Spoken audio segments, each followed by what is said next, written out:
So America's talking about these four guys who did the right thing when nobody was looking, and some slang words that got the official okay from the Oxford English Dictionary. So I want to welcome our guest, comedian and radio host, Carla Ray from Las Vegas, and in Washington, HLN Contributor and Hiram College Professor Jason Johnson. Thanks for being with me, guys. All right, let's start with these four college football players. They're making their parents off the field very proud. These guys went into a store, it was called Buddy's, to get some school supplies, but no one was inside the store. They even sort of walked around to check to see if anyone was there. The workers were gone, and the store was supposed to be closed, but there was a security glitch, so it left the doors unlocked. And look what the guys did.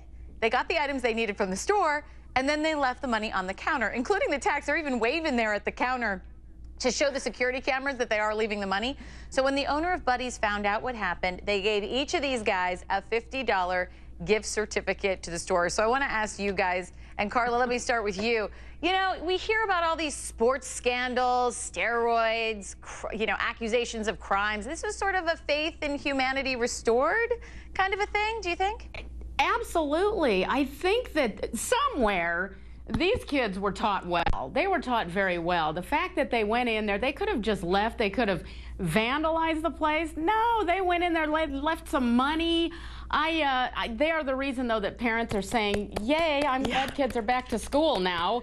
But no, I think this is great. And I think more places, maybe an open door policy, people decide what they want to pay.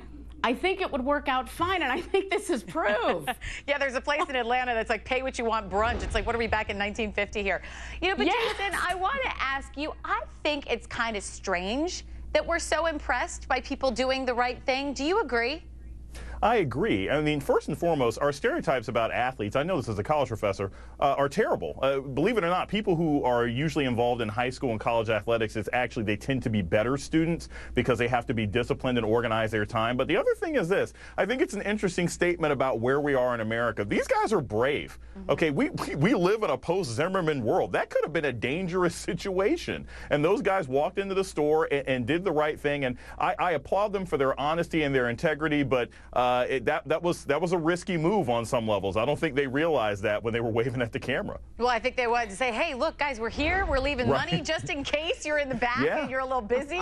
We really need these school supplies. And, you know, the coach there said they haven't won a championship in 20 years, but this is actually better than a championship for that school. I bet that you can imagine. All right, let's move on to these couple of weird words that today became more than just slang. So the online version of the Oxford English Dictionary